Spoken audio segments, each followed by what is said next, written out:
तो भाई अगर हम उस समय की बात करें बेटा, जब ब्रिटिश जब इवेंचुअली अगर हम ये कहें कि 1707 में जब मुगल एम्परर औरंगजेब की मृत्यु हो गई, so after the death of Aurangzeb, Bharat के उस समय की कंडीशन को थोड़ा समझने की कोशिश करें तो यहाँ के जो मैप है एक बार इसमें देखें तो हमें समझ आ सकता है कि भारत के नक्शे में क्या क्या चीजें हो रही थी उस समय, या भारतीय पॉलिटिक्स के अंदर क्या क्या चीजें हमें देखने को मिल सकती थी।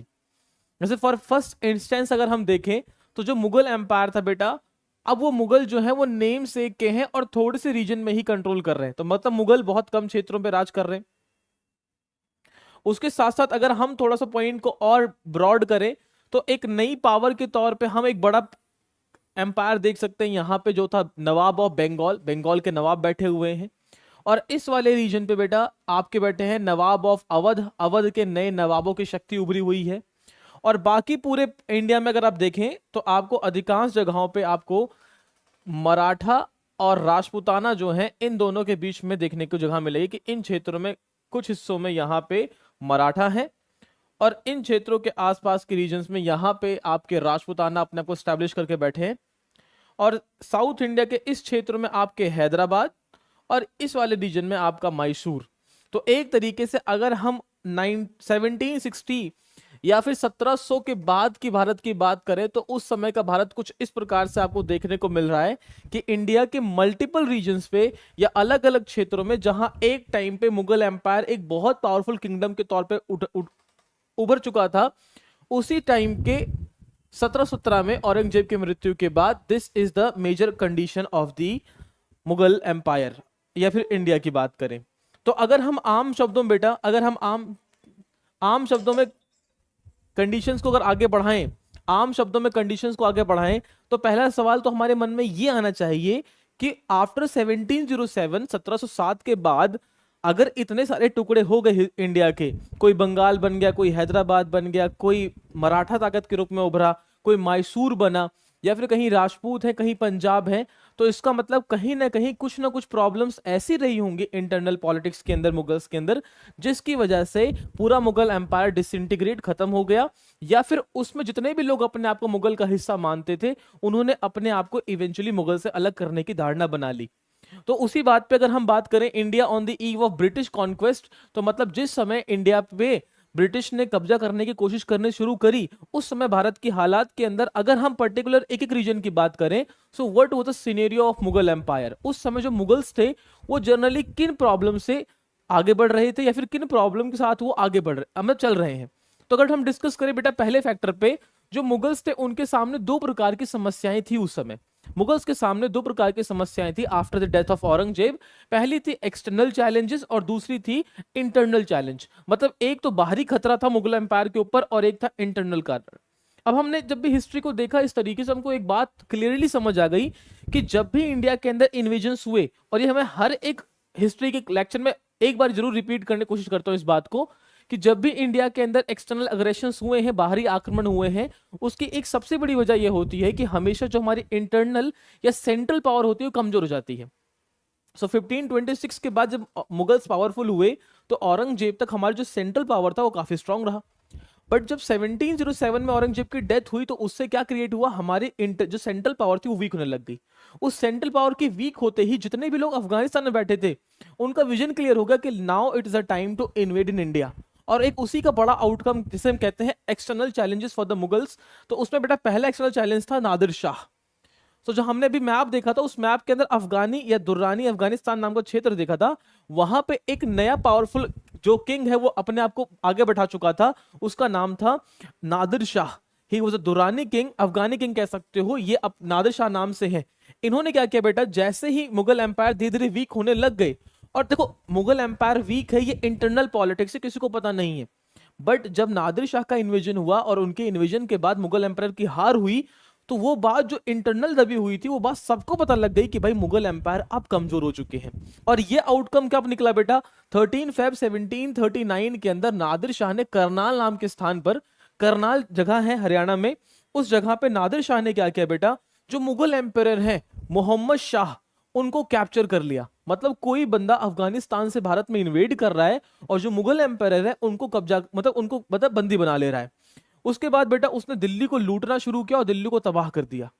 अब लूटते हुए उसने बेटा जो पिकॉक थ्रोन जिसको शाहजहां ने बनवाया था या कोहिनूर नाम का जो हीरा है, उन दोनों को वो अपने साथ बहुत इमेंस वेल्थ वो दिल्ली से वापस ले गया after the battle of Karnal 1739।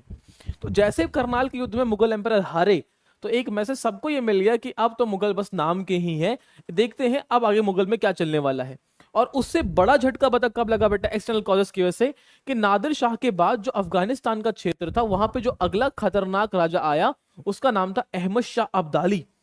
तो अहमद शाह अब्दाली ने क्या किया बेटा, सेम अहमद शाह अब्दाली ने 1761 में, हालांकि उसने इंडिया में बहुत बार आक्रमण किए, बट उसका जो मेजर बड़ा आक्रमण था 1761 के अंदर, उसके अंदर भी उसने मुगल जो राजा हैं, हालांकि यहां मराठा को हराया था, उससे पहले कई बार उसने इन्वेजन करके कई सारे मुगल बादशाहों को हरा दिया।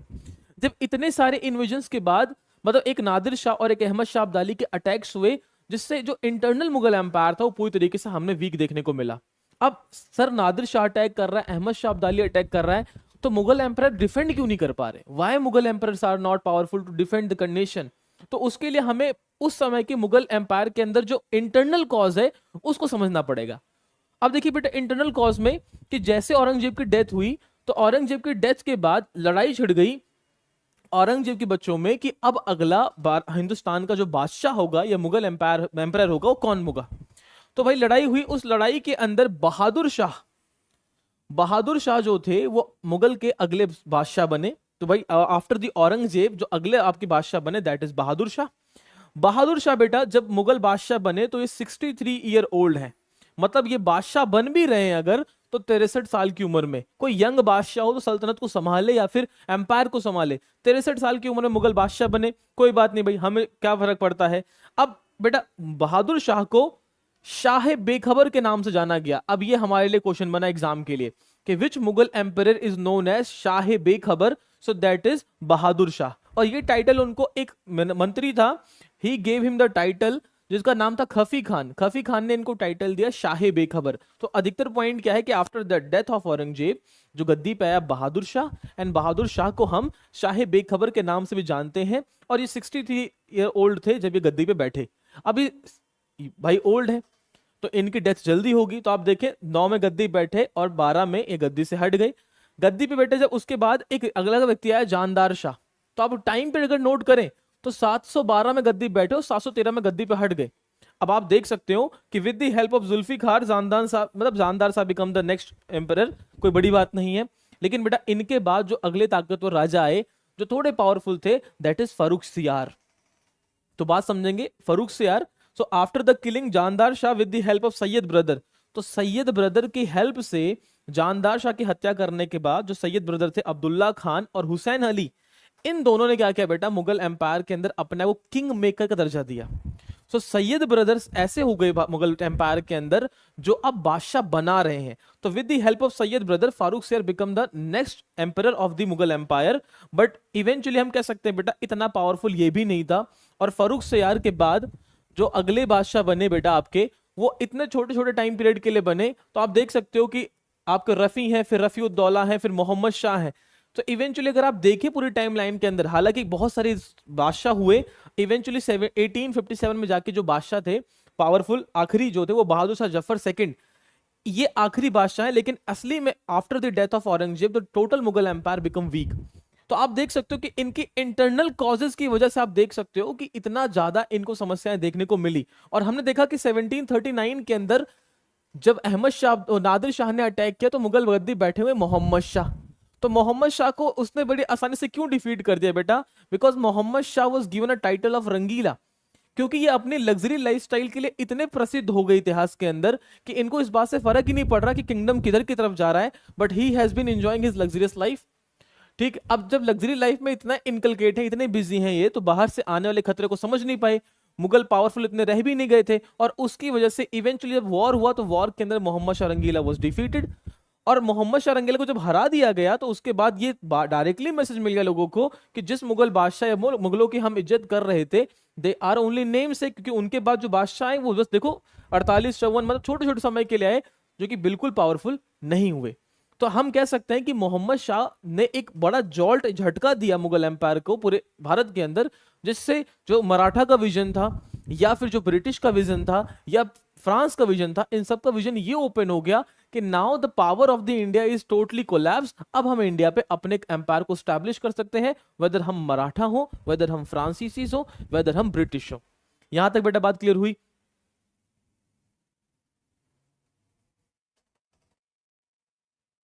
जल्दी बताएं या? ठीक है चलो। अब ध्यान समझे बेटा। अब थोड़ी सी कहानी, अब हम अगर मैप में थोड़ा अपना वापस जाएं तो मैप में वापस जाने के बाद हमने जो ये नक्शा देखा था, तो इवेंचुअली बेटा जब इतनी बड़ी बड़ी लड़ाइयां होने लग गई और मुगल एम्पायर धीरे धीरे वीक होने लग गया, तो उसके बाद कोई भी अब ऐसा व्यक्ति नहीं था जो नेम सेक मुगलों के साथ या उनके साम्राज्य के अंदर रहना चाहे। तो उसकी शुरुआत हालांकि बहुत से अलग अलग, जैसे हैदराबाद हो गया, अवध हो गया, ये बंगाल का क्षेत्र हो गया, तो ये वो प्रांत हैं जो एक जमाने में मुगलों के अंदर हुआ करते थे। तो इन्होंने अपने आप को बेटा मुगलों से बाहर निकालना शुरू कर दिया। So it means they start believing कि अब हम मुगलों के अंदर नहीं, एक इंडिपेंडेंट किंगडम की स्टैब्लिशमेंट रखेंगे। तो भाई उसमें सबसे पहला जो बेटा किंगडम था, जो सबसे पहला पॉइंट था, दैट इज बंगाल। कि बंगाल सबसे पहले अलग होने की धारणा को रिप्रेजेंट करने लगता है।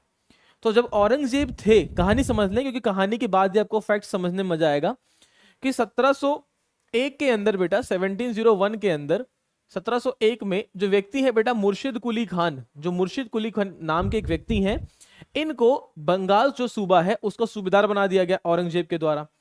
जब औरंगजेब की मृत्यु 1707 में, तो जो मुर्शिद कुली खान ने, उन्होंने डिसाइड किया कि हम मुगलों के अधीन नहीं, मतलब मुगल तो खत्म हो चुके हैं एक तरीके से, लेकिन हम मुगलों के अधीन अगर नहीं भी हैं, लेकिन फिर भी हम मुगलों को टैक्स देते रहेंगे, ट्रिब्यूट पे करते रहेंगे, ताकि मुगलों को लगे कि भाई जो बंगाल है अभी भी मुगलों का सूबा है। तो ये सोचते हुए भाई मुर्शिद कुली खान ने एक इंडिपेंडेंट किंगडम की शुरुआत करी, नासिरी किंगडम बंगाल के अंदर। और कभी एग्जाम के अंदर ऐसा क्वेश्चन आता है बेटा, who led the establishment of Bengal after the Mughal, मुगलों के बाद बंगाल की स्थापना किसने करी? तो मुर्शिद कुली खान ने इसकी स्थापना करी। तो मुर्शिद कुली खान के बाद सरफराज खान गद्दी पे आते हैं इनके डेथ के बाद। और सरफराज खान जो है सही मायने में एक ताकतवर व्यक्ति, कह सकते हो कि सरफराज खान के बाद कोई ताकतवर व्यक्ति नहीं आया। तो हम कह सकते हैं मुर्शिद कुली खान के बाद जो सरफराज खान है, ये वाकई में बहुत ताकतवर, एक गद्दी पे बैठने वाले, हम कह सकते हैं आखिरी मुर्शिद कुली खान के बाद जो राजा थे वो सरफराज खान थे। लेकिन सरफराज खान के सामने चैलेंज क्या था कि एक व्यक्ति था बेटा, उसका नाम अलवर्दी खान। थोड़ा कहानी को समझे कि 1701 में मुर्शिद कुली खान को बंगाल का सूबेदार बनाया गया। उसके बाद जैसे औरंगजेब की डेथ हुई, मुर्शिद कुली खान ने अपने आप को बंगाल को इंडिपेंडेंट करने की बात करी। और जैसे मुर्शिद कुली खान की मृत्यु हुई, मतलब बहुत राजा है, सरफराज खान जो थे वो नाम के एक आखिरी राजा हम पढ़ते हैं नासिरी किंगडम के। तो सरफराज खान जो थे 1741 के अंदर बेटा एक व्यक्ति था अलवर्दी खान, जो गवर्नर था कहाँ का? बिहार का। बिहार का गवर्नर था। उसने क्या किया बेटा, जो सरफराज खान था बंगाल का नवाब, उसकी हत्या कर दी। और सरफराज खान की हत्या करने के बाद, अलवर्दी खान ने इस बात की घोषणा कर दी कि भाई मैं बंगाल का नया सूबेदार हूं, और एज बीइंग द सूबेदार मैं बंगाल के अंदर अब मुगलों को जो ट्रिब्यूट है उसको मैं नहीं दूंगा। ये डिसाइड कर लिया उन्होंने। 15 साल तक बेटा इन्होंने बंगाल पे एज अ नवाब रूल किया। अब अलवर्दी खान की साम्राज्य की सबसे बड़ी समस्या क्या थी कि अलवर्दी खान दो बात को बहुत अच्छे समझ चुके थे बेटा। पहली बात क्या थी कि ब्रिटिश का इंडिया के अंदर एक्सपेंशन करने का इरादा है, इसको वो कार्नाटिक युद्धों में समझ जाएंगे। हालांकि कार्नाटिक युद्ध में बंगाल लड़ेगा नहीं, हैदराबाद लड़ेगा, लेकिन हैदराबाद का जो निजाम है और अलवर्दी खान दोनों मुगलों के अधीन रह चुके हैं एक टाइम पे, तो उनको पता है कि जिस तरीके से हैदराबाद के अंदर ब्रिटिश और फ्रांसों ने कब्जा करना शुरू कर दिया है, ये कब्जा का जो सिलसिला है ये बंगाल तक आएगा।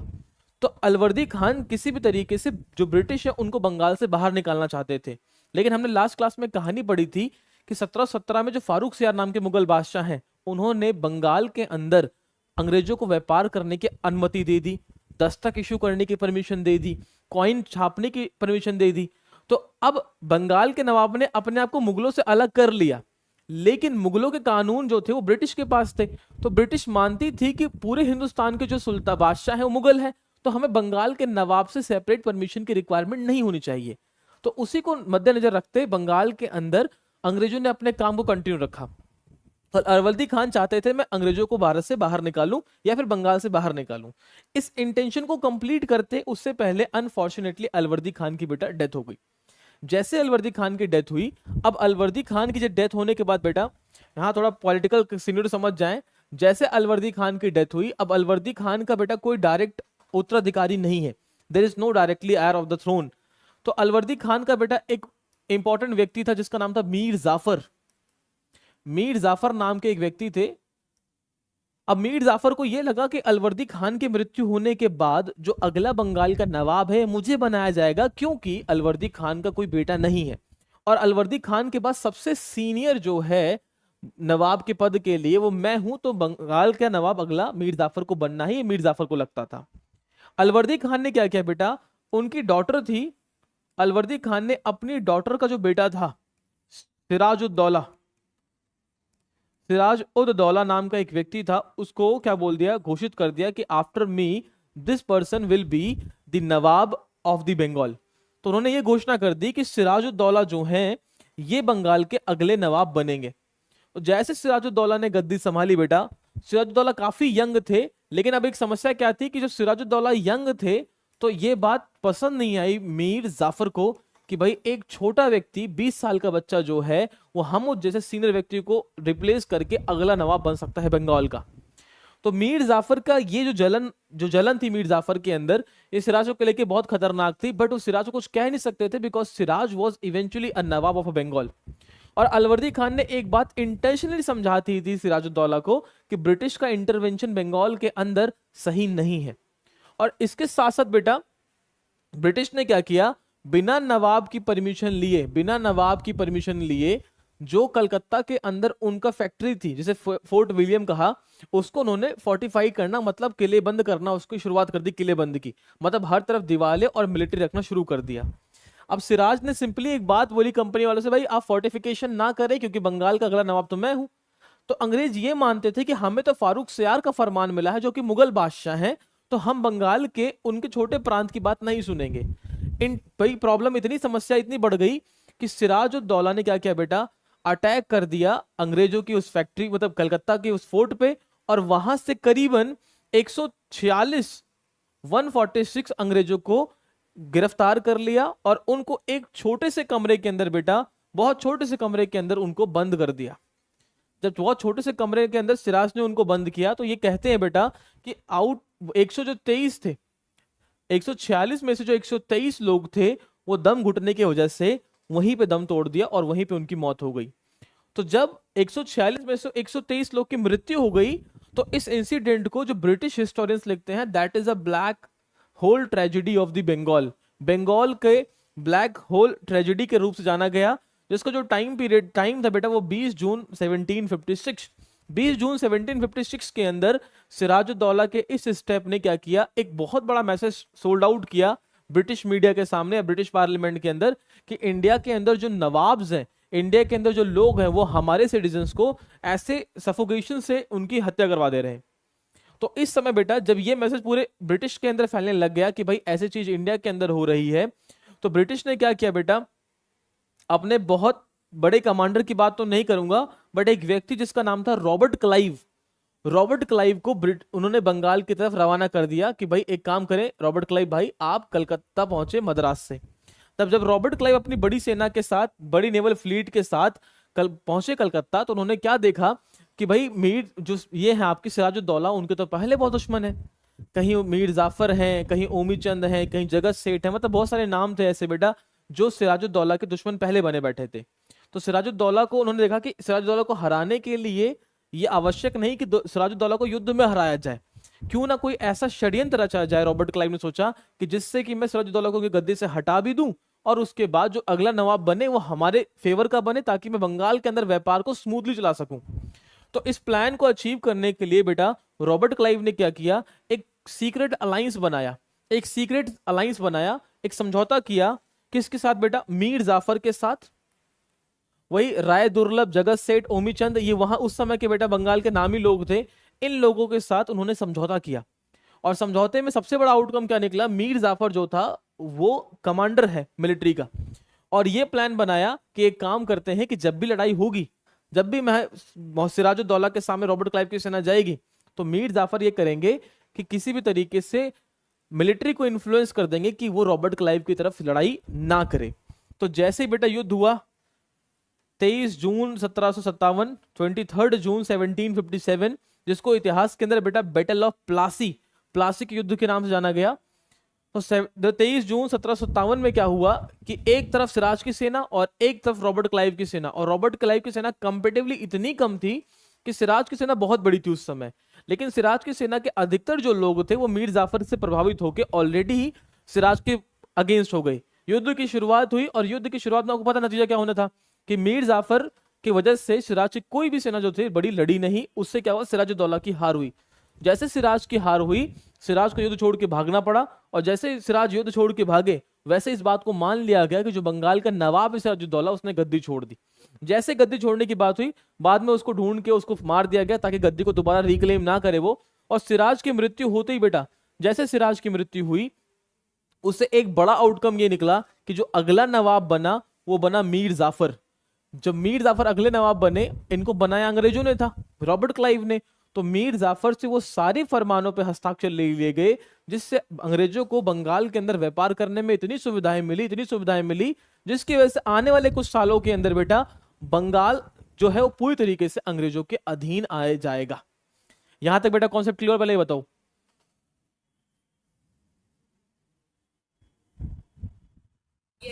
ठीक है, तो अब मीर जाफर के अगले नवाब बनते ही बेटा, मीर जाफर के अगले नवाब बनते ही जैसे अगला नवाब बने तो भाई सबसे पहली चीज क्या मिली, जो इंग्लिश थे उनको 24 परगना की जमींदारी मिल गई। जो 24 छोटे छोटे गांव एक तरीके से उनकी जमींदारी मिल गई। अब बंगाल के जितने भी छोटे छोटे 24 गांव हैं उनकी जमींदारी अंग्रेजों के पास है। मतलब वहां पे लैंड टैक्स कलेक्ट करना, उसको रेवेन्यू में कन्वर्ट करना, वहां व्यापार करना, सब कुछ अंग्रेजों को मिल गया। ठीक है, उसके साथ साथ बेटा अब जाफर को इस बात का एहसास धीरे धीरे होने लग गया कि भाई जो अंग्रेजों के साथ हमने दोस्ती करी थी वो तो सिर्फ नवाब बनने तक थी, अब अंग्रेज बार बार हमसे पैसा मांग रहे हैं, हमसे साइन करवा रहे हैं, हमसे प्रॉफिट अटेन कर रहे हैं, तो इन सबको रोकने के लिए कुछ ना कुछ तो करना पड़ेगा। उस समय तक इंडिया के अंदर डचेस भी थे और उनको यह पता था कि डचेस की, डच वालों की और अंग्रेजों की दुश्मनी है। तो मीर जाफर ने अपने कदम बेटा डच की तरफ बढ़ाना शुरू कर दिया। उन्होंने कहा हम डचों से दोस्ती कर लेंगे, डचों से दोस्ती करने के बाद अंग्रेजों को बंगाल से बाहर निकाल देंगे। बट बेटा ये पॉसिबल नहीं हुआ, क्योंकि 1759 के अंदर हमने कहानी पढ़ी थी डच के टाइम पे, एंग्लो डच वॉर के अंदर, कि बैटल ऑफ बेदेरा हुआ और बेदेरा के युद्ध के अंदर इंग्लिश और डचों ने इस बात की समझौता कर लिया कि इंडोनेशिया डचों का हो जाएगा और इंडिया जो हो जाएगा ब्रिटिश का हो जाएगा। तो डचों के साथ बढ़ती हुई दोस्ती जो थी ये मीर जाफर के फायदेमंद नहीं, क्योंकि डच जो थे हार गए।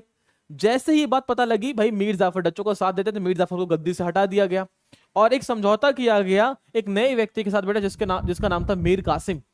तो मीर जाफर के बाद मीर कासिम जो थे वो बंगाल के अगले नवाब बने। अब मीर कासिम बेटा मीर जाफर पे होने वाली सारी समस्याओं को देख चुके थे अपने हाथों से कि मीर जाफर के साथ कैसा व्यवहार किया जा रहा है। नवाब तो सिर्फ कठपुतली रह चुका है अंग्रेजों का, जो काम जितने भी हो अंग्रेज खुद करवा ले रहे हैं मीर जाफर से। इस बात को समझ गया कि भाई ऐसे तो काम चलेगा नहीं। तो फाइनली मीर कासिम ने बेटा योजना बनाई कि मुझे पहली बात तो अंग्रेज से दूर जाना है ताकि अंग्रेज मेरी राजनीति में हस्तक्षेप ना करें। तो पहला काम उसने क्या किया बेटा, he shifted his capital from Murshidabad to Munger.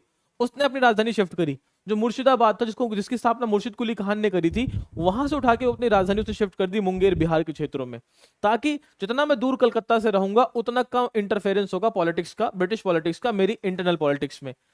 जैसे वो मुंगेर पहुंचा अब उसने योजना बनाना शुरू कर दी, किसी भी तरीके से हमें अंग्रेजों को बंगाल से निकालना है। अब अंग्रेजों को बंगाल से निकालने के लिए बेटा उसने कहा भाई हमें मराठा समझ चाहिए। तो बेटा ऑब्वियस था मराठा बंगालों की मदद नहीं करेंगे, क्योंकि मराठा जो थे वो पूरी तरीके से हिंदू स्वराज चाहते थे और यहाँ पे जो नवाब थे उनकी मदद तो मराठा करने से रहे। तो मराठा मदद कर नहीं सकते थे, हालांकि बॉर्डर टेरिटरीज थी, पर मराठा मदद नहीं करेंगे इस बात की गारंटी थी। तो बेटा जो बंगाल के नवाब थे पहुंचे अवध के नवाब के पास। जो बंगाल के नवाब थे ये भाग के पहुंचे अवध के नवाब के पास। अवध में जो उस समय थे वो थे सुजाउद्दौला। तो बंगाल का नवाब पहुंचा अवध के नवाब के पास और अवध के नवाब के पास जाके उसने क्या बोला कि देख भाई सुजाउद्दौला, मैं चाहता हूं कि किसी भी तरीके से बंगाल से अंग्रेजों को बाहर निकाला जाए। तो सुजाउद्दौला ने कहा कि भाई ये तो अच्छी बात है, क्योंकि अंग्रेजों के बढ़ते हुए प्रभाव से जो हैदराबाद है वो भी कमजोर हो चुका है, तुम भी कमजोर हो चुके हो, अगली बारी जो है वो अवध की होगी या फिर दिल्ली की होगी। तो उसने कहा बात तो सही है। फिर ये दोनों बेटा दोनों के कंबाइन लोग पहुंचे दिल्ली के मुगल बादशाह के पास। दिल्ली का मुगल बादशाह बस नाम का मुगल बादशाह है, वही होता कि मुगलों का नाम लग जाता तो चीज बड़ी हो जाती थी, इसलिए पहुंचे मुगल बादशाह के पास। अब जो मुगल बादशाह थे उस समय बेटा उनका नाम था शाह आलम सेकंड। तो अभी हम अगर पॉइंट को देखें यहाँ पे, जो हमने लेटर मुगल्स की लिस्ट पढ़ी थी, उस लेटर मुगल की लिस्ट के अंदर अगर आप यहां देखें ध्यान से, तो एक व्यक्ति का नाम है शाह आलम सेकंड। तो शाह आलम सेकंड जो थे, ये उस समय मुगल बादशाह बने हुए हैं। तो मुगल बादशाह के पास पहुंचे मीर कासिम और सुजाउद्दौला। उन्होंने कहा देखो भाई मुगल शाह आलम सर, हम चाहते हैं कि आप किसी भी तरीके से हमारी मदद करें और हम अंग्रेजों को बंगाल से बाहर निकाल दें। जैसे अंग्रेजों को बंगाल से बाहर निकालेंगे, हम आपको दोबारा ट्रिब्यूट देना शुरू कर देंगे, इससे आपकी शक्ति बढ़ जाएगी और साथ ही साथ बंगाल और जो अवध होंगे वो नए उभरते हुए प्रांत बन जाएंगे मुगलों के। तो शाह आलम ने कहा बात तो ठीक है, चले भाई कुछ ना कुछ तो करते हैं। तो उसके बाद बेटा इन तीनों ने, बंगाल के नवाब ने, अवध के नवाब ने और दिल्ली के मुगल एम्परर ने, तीनों ने कंबाइन सेना बनाई। सेना की संख्या बहुत ज्यादा थी और तीनों ने सेना बनाई और उसके बाद एक युद्ध किया बक्सर नामक एक जगह पे बिहार में। उसे बोला गया बेटा बैटल ऑफ बक्सर, जिसका जो टाइम पीरियड था वो था अक्टूबर 22 1764, मतलब 27 अक्टूबर 1764 में तीन कंबाइन सेना, मुगलों की, अवध की और बंगाल की, तीनों की कंबाइन जो सेना थी बेटा, इन तीनों कंबाइन सेना ने क्या किया, अटैक किया अंग्रेजों पे इन बक्सर। एक तरफ ब्रिटिश की सेना है। अब जो बेटा ब्रिटिश की सेना है उसके जो कमांडर है, ये हमारे एग्जाम का सवाल बनता है, उनका नाम था हेक्टर मुनरो। हेक्टर मुनरो के नेतृत्व में ब्रिटिश की आर्मी, छोटी बट डिसिप्लिन्ड आर्मी, और वहीं बेटा बंगाल और अवध और दिल्ली के जो बादशाह हैं उन तीनों सेना बड़ी। इन इसके बावजूद भी बेटा बैटल ऑफ बक्सर के अंदर क्या हुआ, हेक्टर मुनरो ने इन तीनों की कंबाइन सेना को हरा दिया। अब जैसे ही इन तीन कंबाइन सेना को हराया गया तो एक वो बात थी कि भाई मुगल बादशाह युद्ध में है, दूसरी चीज क्या देखा कि मुगल बादशाह को विदेशी शक्तियों ने हरा दिया। अब इससे क्या हुआ बेटा, जो नवाब थे बंगाल के, या बंगाल भी था, वो ऑटोमेटिकली चला गया ब्रिटिश के अधीन। जो अवध था वो भी हार गया युद्ध के अंदर, तो यहाँ के नवाब की शक्ति भी चली गई। जो मुगल बादशाह थे इनकी भी शक्ति चली गई। तो जो दो बड़े युद्ध हुए हमारे देश के अंदर, एक अगर काउंट करें 1757 प्लासी का युद्ध और फिर 1764 के अंदर बक्सर का युद्ध, इन दोनों वॉर ने इस बात का मैसेज प्रमोट किया इंग्लिश के सामने कि इंडिया के अंदर जो बड़े पावरफुल किंगडम है जैसे कि मुगल, बंगाल या फिर अवध, इन तीनों सेनाओं को अगर हमने हरा दिया तो इसका मतलब क्या है कि इंडिया के अंदर जो तीन बड़े प्रांत हैं, दिल्ली, बिहार, यूपी जिसे हम अवध कहते हैं, और अपना बंगाल, ये तीनों ही ब्रिटिश के डोमिनेंसी के लिए बिल्कुल तैयार हैं। ये तीनों ही ब्रिटिश के अंदर आ गए। जैसे युद्ध हुआ बेटा, युद्ध के बाद एक संधि कर ली गई, उस संधि का नाम था ट्रीटी ऑफ इलाहाबाद। हमारे एग्जाम का पॉइंट बना, उस संधि का नाम था ट्रीटी ऑफ इलाहाबाद। जैसे इलाहाबाद की संधि हुई बेटा, इसमें 2 से 3 बड़े आउटकम निकले। पहली चीज तो जो अवध के नवाब थे उनसे बोला गया कि एक काम करे भैया, अब आप बहुत कुछ बातें हो रहे हैं, आप कारा में सरेंडर कर दिया, अब हम 50 लाख रुपए दे दें कंपनी को, ताकि जो कंपनी, जितना भी कंपनी को नुकसान हुआ युद्ध में उसकी भरपाई 50 लाख रुपए देके आप कर दें। अब भाई नवाब ने देने की बात कह दी कि हम दे देंगे। जो मुगल बादशाह थे बेटा, मुगल बादशाह से बोला कि एक काम करे बेटा, आप बहुत ज्यादा इंटरफेयर कर रहे हैं इंटरनल पॉलिटिक्स में, आप इलाहाबाद पहुंचिए और इलाहाबाद पहुंच के आप वहां रहिए, अब आपको पेंशन ब्रिटिश देगा ताकि आप अपना जीवन यापन कर सके। एक जमाने में जो मुगल एम्पायर हुआ करते थे, पूरे हिंदुस्तान के मालिक हुआ करते थे, एक नई शक्ति ब्रिटिश आई, उसने उनको युद्ध में हराया और मुगल बादशाह से कह रही है कि भाई आप जाके इलाहाबाद में रुके और आपको अब हम पेंशन दिया करेंगे, आप उसी पेंशन पर रहेंगे, आपकी जितनी भी सेना वगैरह होंगी तो खर्चा उसी पेंशन के अकॉर्डिंग चलेगा, आप ज्यादा शक्ति अपने पास होल्ड नहीं करेंगे। और मीर कासिम से कहा भैया तुम्हारी तो बहुत पर निकल गए हैं, क्योंकि तुमको तो हमने बंगाल का नवाब बनाया, फिर ऊपर से तुम क्या कर रहे हो, हमारे ही पर काटने लगे हो। तो उनको उनके नवाब के पद से हटा दिया और फिर 1777 में बेटा 1777 में जो ये मीर कासिम है, ये बंगाल के सड़कों पे घूमते हुए, रोड पे भीख मांगते हुए इनकी मृत्यु हो गई। तो जब मीर कासिम की मृत्यु हो गई तो आप एक माइंडसेट बनाए कि बंगाल पे कोई ताकतवर नवाब बचा नहीं जो गद्दी संभालेगा, तो Bengal eventually fell into the hand of the British. Bengal जो था वो पूरी तरीके से अंग्रेजों के अधीन आ गया। अब यहां वाले जो कॉन्टेक्स्ट समझे बेटा, तो जो दो युद्ध हुए 1757 और 1764, इन दोनों युद्धों के बाद जो बंगाल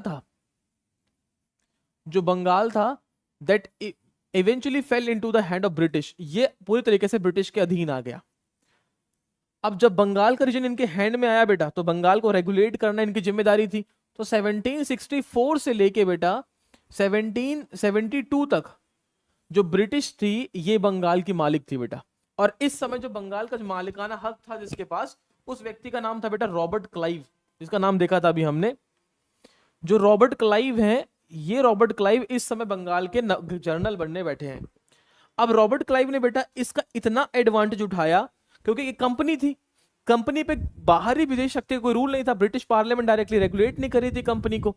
अब कंपनी अपने मन का काम कर रही है बेटा, कंपनी के मन में जो आया वो कर रही है, जितना टैक्स लेना है टैक्स ले रही है, जो भी कर रही है कंपनी खुद करने लग गई।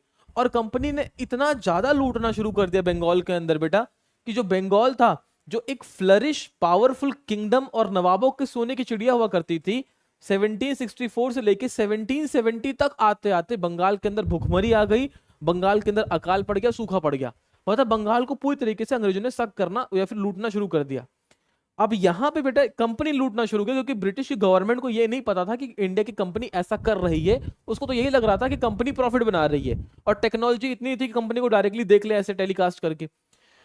अब 1770 तक आते आते कंपनी डेवलप, कंपनी के जो कारीगर थे बेटा, चाहे वो गवर्नर हो चाहे एम्प्लॉय हो, सब अमीर होते जा रहे हैं, लेकिन डेटा के अंदर कंपनी नुकसान खाई जा रही है, डेटा के अंदर कंपनी को नुकसान हो रहा है। तो कंपनी पहुंची ब्रिटिश पार्लियामेंट के पास बंगाल जीतने के बाद, और उससे कहती है कि देखिए सर, आप हमें कुछ पाउंड जो है वो उधार दे दें, क्योंकि हमारी कंपनी घाटे में जा रही है, हम उस पाउंड का इस्तेमाल करके कंपनी को दोबारा प्रॉफिट में लाना चाहते हैं। तो पहली बार तो कम पैसा मिल गया, लेकिन दूसरी बार जब फिर पहुंचे तो ब्रिटिश पार्लियामेंट ने बोला कि भाई आप, मैं ये देख रहा हूं कि रॉबर्ट क्लाइव जो कि बस एक कमांडर है, वो ब्रिटिश के अंदर दो दो पार्लियामेंट की सीटें खरीद ले रहा है, बंगले खरीद रहा है, अपनी लग्जरी लाइफस्टाइल जी रहा है, जितने भी कारीगर हैं कंपनी के अंदर सब अमीर होते जा रहे हैं, पर कंपनी घाटे में जा रही है, इसकी क्या बात है। तो कंपनी ने को भाई क्या हुआ बेटा, फिर कंपनी को सही तरीके से चलाने के लिए 1772 में ब्रिटिश पार्लियामेंट एक्टिव हुई, और 1773 में इस पार्लियामेंट ने बेटा क्या किया, एक एक्ट पास किया जिसको कहा गया रेगुलेटिंग एक्ट। इसका नाम पड़ा रेगुलेटिंग एक्ट, जो कि कंपनी के सारे फंक्शंस को इंडिया के अंदर रेगुलेट करने के लिए बनाई गई थी। किस प्रकार से कंपनी काम करेगी, उसमें किस प्रकार से टैक्सेशन होगा, कंपनी का मालिक कौन होगा, यह सब डिसाइड करने के लिए ब्रिटिश पार्लियामेंट ने एक एक्ट पास किया। उस एक्ट का नाम रखा द रेगुलेटिंग एक्ट ऑफ 1773। अब इस एक्ट के चलते बेटा क्या हुआ, इस नक्शे पे अगर हम थोड़ा फोकस करें, इस एक्ट के चलते क्या हुआ, तो ब्लैक पेन आ गया, इस एक्ट के चलते क्या हुआ, हमको ये तो पता लगा कि 17 दो युद्धों के बाद जो बंगाल था वो पूरी तरीके से ब्रिटिश के अधीन आ गया। तो ये क्षेत्र जो था ये अब अंग्रेजों का हो गया पूरी तरीके से। इस क्षेत्र को रेगुलेट करने के लिए 1773 के अंदर ब्रिटिश की पार्लियामेंट एक्ट पास करती है, जिसका नाम था रेगुलेटिंग एक्ट। अब इससे एक बात ये समझ के रखें बेटा कि 1773 के अंत तक आते आते या 73 तक आते आते जो बंगाल था वो ऑफिशियली ब्रिटिश पार्लियामेंट के एक्ट के अंदर चलने लग गया। इसका मतलब बंगाल का जो मालिक है, बंगाल का जो राजनीतिक पॉलिटिकल ऑनर है, वो है ब्रिटिश की पार्लियामेंट, जो एक्ट के थ्रू बंगाल को रेगुलेट करेगी अब, या कंपनी को रेगुलेट करेगी, उनके फंक्शंस को रेगुलेट करेगी। और इस रेगुलेशन के तहत चलते बेटा हमारे एग्जाम का एक पॉइंटर बना, और साथ ही साथ एक नॉलेजेबल क्वेश्चन बना। एक व्यक्ति बेटा भारत भेजा गया जिसका नाम था वॉरेन हेस्टिंग। एक व्यक्ति भारत भेजा गया जिसका नाम था वॉरेन हेस्टिंग। अब इस वॉरेन हेस्टिंग को बंगाल का पहला गवर्नर जनरल बनाया गया। बंगाल का पहला गवर्नर जनरल बनाया गया किसको, वॉरेन हेस्टिंग को। अब ये हमारे एग्जाम के सबसे पॉइंट बन गया कि in which year the regulating act was pass, 1773 for the regulation of the company and the Bengal region. उसके साथ साथ बेटा दूसरा पॉइंट क्या समझ आया कि Warren Hasting become the first governor general of Bengal. Bengal के जो पहले गवर्नर जनरल थे वो थे आपके वॉरेन हेस्टिंग। तो सिलसिला शुरू हुआ बेटा 1701 से मुर्शिद कुली खान के सूबेदार बनने से, और 1773 तक, मतलब विद इन नेक्स्ट 70 ईयर्स ऐसी धारणाएं बनी कि Bengal fell into the hand of the British. ये एक कहानी है जैसे कि हम समझा कि किस तरीके से जो बंगाल था वो अंग्रेजों के अधीन आया, अंग्रेजों का गुलाम बना। इज दिस स्टोरी क्लियर बेटा, क्या ये कहानी क्लियर हुई? लगता है क्लास, जल्दी बताएं बेटा, क्या ये स्टोरी क्लियर हो गई बंगाल की? ठीक। अब जैसे हमने बंगाल पढ़ा बेटा, वैसे ही बंगाल के साथ साथ इंडिया के अंदर कई सारे किंगडम्स थे। मतलब आज तो फिलहाल मैं जनरली ओवरव्यू या फिर एक डेप्थ स्टडी हम कर रहे हैं बंगाल की ही, लेकिन अब बंगाल के साथ साथ हमने ये भी देखा कि आफ्टर द बंगाल, अरे बंगाल के साथ साथ हमने क्या पॉइंट समझने की कोशिश करी कि बंगाल के साथ साथ ही इंडिया के अंदर जो कुछ पर्टिकुलर प्रोमिनेंट रीजन है, ये वाला और ये वाला, after the battle of Plassey and Buxar, ये जो पूरा रीजन था that fell into the hand of the British, ये ब्रिटिश के अधीन आ गया पूरी तरीके से। जब ये ब्रिटिश के अधीन आ गया तो उसके साथ साथ हम क्या देख रहे हैं कि सिर्फ ये रीजन तो है नहीं, क्योंकि हमने देखा कि ब्रिटिश ने यहाँ भी रेगुलेट करना शुरू करना है अपने आप को और यहाँ भी अपने आप को एस्टैब्लिश करना है। तो आज की जो पूरी कहानी थी वो किस तरीके से इन क्षेत्रों में ब्रिटिश ने अपने आप को एस्टैब्लिश किया। अब जनरली एक कहानी हैदराबाद की होगी, एक कहानी मराठा की होगी। जनरली अगर हम ऑब्जर्व करने की बात करें, एक कहानी हैदराबाद की होगी, एक कहानी मराठा की होगी। तो हैदराबाद को जीतने के लिए अंग्रेज जिस नीति को लेके आएंगे उसको एक बार एक उस पर समझ लेते हैं कि हैदराबाद को जीतने के लिए, क्योंकि हर स्टेट को जीतने के लिए एक अलग युद्ध, हैदराबाद को जीतने के लिए जो अंग्रेज हैं वो 3 कार्नेटिक युद्ध करेंगे। दे विल फाइट 3 कार्नेटिक युद्ध, वॉर, 3 कार्नेटिक वॉर। अपने अपने कॉज हैं, लेकिन बेटा 1740 से ये वॉर स्टार्ट होगी और 1763 में जाके खत्म होगी। तो हमें समझ आना कि 1763 तक आते आते Hyderabad become the part of the British. कहानी में क्या हुआ उसको अगले लेक्चर में देखेंगे, लेकिन अभी अपना ओवरव्यू बना लेते हैं। और उसके बाद हैदराबाद के बाद जो अगला चैलेंजर है बेटा, मतलब मराठा तो बाद में, अगर मैं बोलूं Mysore, Mysore become the next challenger for the British. तो बेटा अंग्रेजों और मैसूर के बीच में 4 मैसूर युद्ध होंगे, that will be called as Anglo Mysore war. Anglo Mysore war, 4 Anglo Mysore युद्ध होंगे। तो फ्रॉम 1768 से कहानी शुरू होगी और 1799 तक कहानी चलेगी। इस पूरे टाइम फेज के अंदर 4 वॉर बड़े हो जाएंगे मैसूर के साथ अंग्रेजों के। इवेंचुअली 1799 तक आते आते Mysore become the part of the British. Mysore जो है वो अंग्रेजों के अधीन आ जाएगा। फिर सिलसिला रुकेगा नहीं बेटा, मैसूर के बाद जो अगला टारगेट होगा दैट विल बी मराठा, क्योंकि बढ़ती हुई शक्ति अगली कौन सी है, मराठा। तो मराठा के साथ 3 मराठा युद्ध होंगे बेटा, there will be 3 Anglo Maratha wars, 3 Anglo Maratha war, जो कि 1782 से सिलसिला शुरू करेंगे और 1880 तक आते आते, इसका मतलब टिल द 1818 तक आते आते Maratha become the part of the British. Maratha पे ब्रिटिश का रूल हो जाएगा। और अगर लास्ट की बात करें तो लास्ट में बेटा अगर हम बात करें after Maratha there will be one more kingdom that is known as Punjab, जो अगली बढ़ती हुई शक्ति होगी। और फ्रॉम 18 मतलब there will be Anglo Sikh war, 2 Anglo Sikh war होंगे बेसिकली। तो फ्रॉम 1849 या 50 कह लो, इवेंचुअली 1850 तक आते आते विद इन 10 ईयर्स 50 तक आते आते Punjab become the British territory. तो वही मैप अगर हम यहाँ पे डोमिनेट करने की बात करें, एक लास्ट माइंड मैप समझ लेते हैं कि नेक्स्ट टारगेट विल बी, मतलब हालांकि ये and after this Mysore, after the Mysore the whole Maratha kingdom and after the Maratha there is Sikh misl. ये सिख मिस्ल हैं जो पंजाब में कन्वर्ट हो जाएंगे। Rajput become the friendly Nations, Rajput हमेशा फ्रेंडली नेशंस में रहते हैं तो बड़ी लड़ाई राजपूतों के साथ नहीं होगी। So Anglo Sikh war, Anglo Maratha war, Carnatic wars and Mysore war. Plassey Buxar तो पढ़ ही लिया है। ये सारे इंपॉर्टेंट वॉर्स के बाद इवेंचुअली आप कह सकते हो कि टिल 1850 इंटरनल, मतलब अगर मैं बेटा नेपाल की बात ना करूं, म्यांमार की बात ना करूं, अफगानिस्तान की बात ना करूं, तो सिर्फ अगर मैं इंडिया के स्टेट्स की बात करूं तो टिल 1850 तक आते आते पूरी तरीके से the India will be under the dominating of the British rule. Is it clear?